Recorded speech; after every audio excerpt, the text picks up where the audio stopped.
Bonjour à tous, Stéphane Fourier. Aujourd'hui, comme chaque semaine, un conseil pratique concernant la mise en conformité au RGPD. Et aujourd'hui, je vais vous parler du sujet des mentions légales.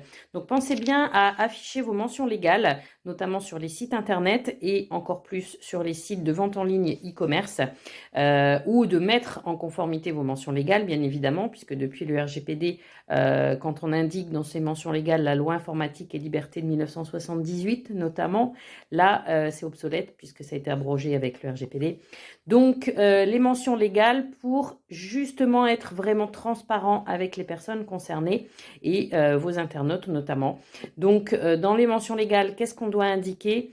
En premier lieu, les coordonnées du responsable de traitement. Donc, c'est quoi le responsable de traitement? C'est qui?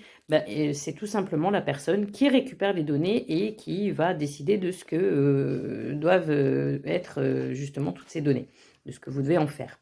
Donc, en général, c'est le chef d'entreprise.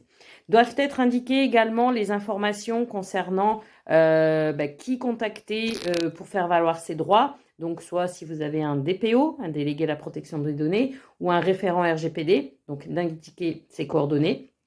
Concernant les données personnelles, vous devez indiquer combien de temps vous les conservez, donc leur durée de conservation, ce que vous en faites, donc le traitement envisagé pour ces données, si elles sont transmises à des tiers, s'il y a des transferts hors Union européenne notamment.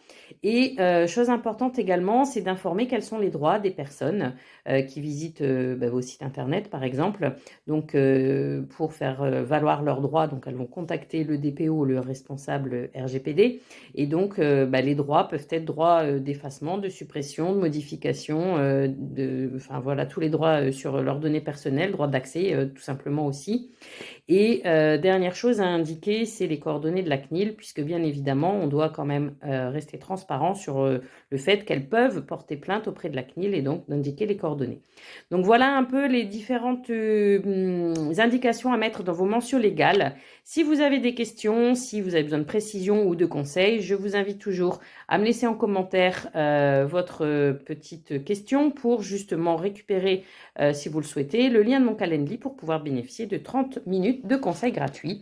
Et donc, c'est toujours Stéphane Fourier, DPO Agency, pour vous aider dans votre mise en conformité au RGPD. Moi, je vous dis à la semaine prochaine. Bonne journée!